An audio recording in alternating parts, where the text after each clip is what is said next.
આમ આદમી પાર્ટીના નેતા હરીશ સાવલિયાની જૂનાગઢ જેલની અંદર જે બબાલ થઈ હતી એ સમગ્ર બાબતને લઈને ઘણા બધા ખુલાસા થયા અને હવે અંતે નિવેદન સામે આવ્યું છે વિસાવદરના ધારાસભ્ય ગોપાલ ઇટાલિયાનું. વિગતે ચર્ચા કરીએ સમગ્ર વિષયની. નમસ્કાર, હું હંસિની અને તમે જોઈ રહ્યા છો નિર્ભય ન્યૂઝ. વિસાવદર મગફળીના કેન્દ્ર ઉપર જે હરીશ સાવલિયા દ્વારા બબાલ કરવામાં આવી હતી એ બાદ તેમની સામે ફરિયાદ થઈ હતી અને હવે અંતે જ્યારે જૂનાગઢ જેલની અંદર હરીશ સાવલિયા અને જે બીજા લોકો છે એ લોકોની વચ્ચે બોલાચાલી થઈ હતી, મારામારી થઈ હતી, એ સમગ્ર વિષયને લઈને ગોપાલ ઇટાલિયાનું એક મોટું નિવેદન સામે આવ્યું છે. સૌથી પહેલા તો ગોપાલ ઇટાલિયા દ્વારા શું કહેવામાં આવ્યું છે તે સાંભળીએ. 31મી ડિસેમ્બરના રોજ આયોજિત રાજકોટ ખાતેની આ પ્રેસ કોન્ફરન્સમાં ઉપસ્થિત સૌ મીડિયા મિત્રોનું સ્વાગત. છેલ્લા 2-4 દિવસ પહેલા જૂનાગઢ જિલ્લાના વિસાવદર ખાતે અમારા જૂનાગઢ જિલ્લાના આમ આદમી પાર્ટીના પ્રમુખ હરીશભાઈ સાવલિયા ઉપર બિલકુલ ખોટી રીતે એક આરોપ પોલીસ દ્વારા મૂકવામાં આવ્યો અને ખોટી એફઆઈઆરમાં એમની ધરપકડ કરી કોર્ટમાં રજૂ કરી રિમાન્ડ માંગતા કોર્ટે એમને રિમાન્ડ આપવાની ના પાડી દીધી. કેમ કે ખોટી એફઆઈઆર હતી, ખોટા આરોપો હતા, એવી કોઈ ઘટના બની નથી. અને એટલા માટે કોર્ટે જ્યારે જોયું અને કોર્ટને એવું લાગ્યું કે આ ઘટનામાં રિમાન્ડ આપવા પાત્ર નથી, તો રિમાન્ડ આપવાની ના પાડ્યા પછી ગઈકાલે રાત્રે ફરીથી હરેશભાઈ સાવલિયાની વિરુદ્ધ જેલમાં એક કાવતરું ષડયંત્ર ઊભું કરી હરેશભાઈને અન્ય કેદીઓ પાસે માર મરાવડાવી અને પછી ઉપરથી એમની જ ઉપર ફરીથી એક ખોટી એટ્રોસિટીની એફઆઈઆર ગઈકાલે દાખલ કરવામાં આવી છે. હરેશભાઈ સાવલિયા અમારા આમ આદમી પાર્ટીના જિલ્લાના પ્રમુખ તરીકે કામ કરી રહ્યા છે અને ખેડૂતો માટે લડાઈ લડી રહ્યા છે. ગુજરાતમાં જે લોકો ખેડૂતો માટે લડાઈ લડે છે એમને ભાજપ દ્વારા જેલમાં મોકલવાનું આખું આયોજન ગોઠવાયું છે. અમારા નેતા રાજુભાઈ કરપડા, પ્રવીણભાઈ રામ, રમેશભાઈ મેર સહિતના અન્ય ખેડૂત આગેવાનો આજની તારીખે પણ રાજકોટની જેલમાં છે. જે લોકો ખરેખર ક્રાઇમ કરે છે, ગુંડાગીર્દી કરે છે, મારામારી કરે છે, અસામાજિક પ્રવૃત્તિ કરે છે, એમના ઉપર એફઆઈઆર નથી થતી.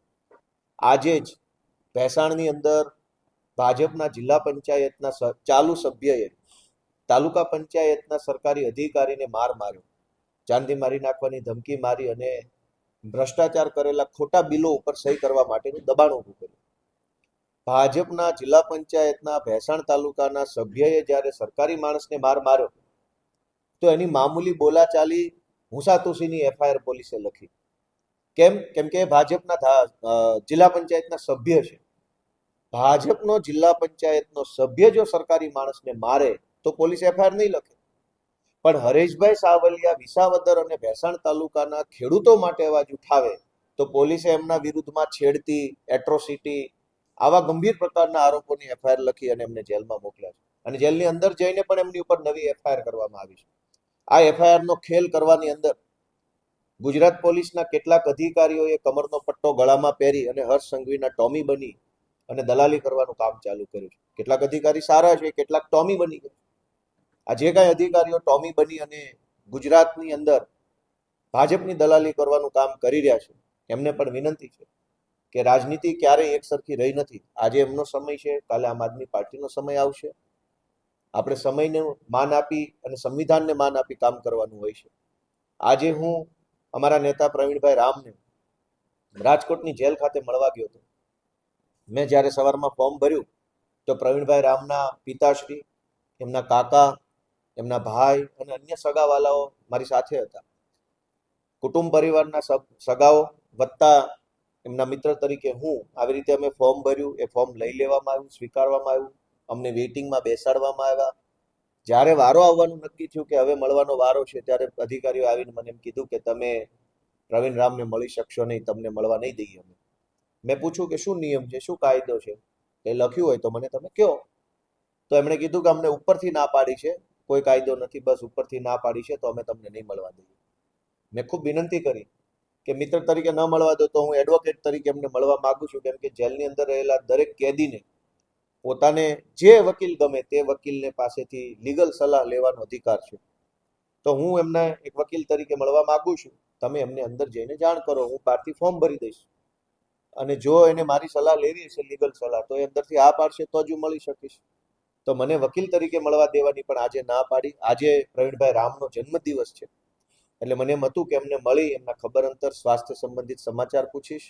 એમના પપ્પા પણ હતા, એમની પણ ઈચ્છા એવી હતી કે આજે જન્મદિવસે મળીએ અને પ્રવીણભાઈને શુભેચ્છા પણ આપીએ, ખબર પૂછીએ. પણ આજે પ્રવીણભાઈના પપ્પા કે એમના સગા ભાઈ કે એમના સગા કાકા કે હું આજે કોઈ જેલમાં મળી શક્યા નહીં. ચારો તરફ અત્યારે ગુંડાગીર્દીનો માહોલ બીજેપીએ બનાવ્યો છે કે જ્યાં જો ત્યાં આમ આદમી પાર્ટીના નેતાઓ ઉપર હુમલો કરવો, એમના જ ઉપર જૂઠી એફઆઈઆર કરવી અને કારણ વગરની હેરાનગતિ ઊભી થાય એવું કામ ચાલુ કર્યું છે.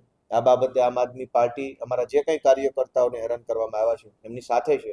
પરંતુ ગુજરાતભરની જનતાને મારો એક સંદેશ છે કે આ જે રીતે ખેડૂતોની લડાઈ લડનારા વ્યક્તિઓને ટાર્ગેટ કરવામાં આવે છે, એ લડાઈ લડતા હીરો માટે થઈ અને આવનારી તાલુકા જિલ્લા પંચાયતની ચૂંટણીમાં લોકો મતદાન જંગી સંખ્યામાં કરી ખૂબ બહુમતી સાથે આમ આદમી પાર્ટીને આશીર્વાદ આપી, સપોર્ટ આપી અને આ સરકારમાં બેસી ગુંડાગર્દી કરતા લોકોને સબક શીખવાડે એવી મારી સૌને વિનંતી છે.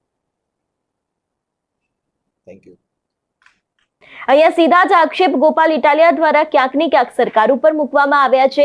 રાજકીય ષડયંત્ર કરવામાં આવી રહ્યું છે એવી પણ વાત કરવામાં આવી છે. ખાસ કરીને વધુમાં એમ પણ કહ્યું છે કે રાજ્યમાં ગુંડાગર્દીનો માહોલ છે, વિપક્ષી કાર્યકર્તાઓને ટાર્ગેટ કરવામાં આવી રહ્યા છે, પરંતુ આપ મક્કમતાથી તેમની પડખે છે એવું પણ ક્યાંક કહેવામાં આવ્યું હતું કે આ ગુંડાગર્દીનો જવાબ છે તે પણ હવે ચૂંટણીમાં આપવામાં આવશે અને જનતા તેમને જવાબ આપશે એવી પણ વાત કરવામાં આવી હતી. ગુજરાતના અનેક અધિકારીઓ મંત્રીઓના ટોમી બનીને કામ કરે છે એવો પણ આક્ષેપ મૂક્યો હતો અને એવું પણ કહેવામાં આવ્યું હતું કે પ્રવીણ રામના જે પરિવારવાળા લોકો છે તે લોકોને પણ જ્યારે મળવા પહોંચ્યા હતા જેલમાં ત્યારે પણ તેમને મળવા નથી દીધા. તો એ દરેક વાતને લઈને ક્યાંક સીધા આક્ષેપો છે એ સરકાર ઉપર મૂકવામાં આવ્યા હતા ને જોવાનું રહેશે કે હવે આ ઘટનાની અંદર કયો વળાંક આવે છે. તમારું શું માનવું છે આ વિષયને લઈને અમને કમેન્ટ કરીને ચોક્કસથી જણાવજો. તેની સાથે અમારી ચેનલ નિર્ભય ન્યૂઝને લાઇક, શેર અને સબસ્ક્રાઇબ કરવાનું ભૂલશો નહીં. નમસ્કાર.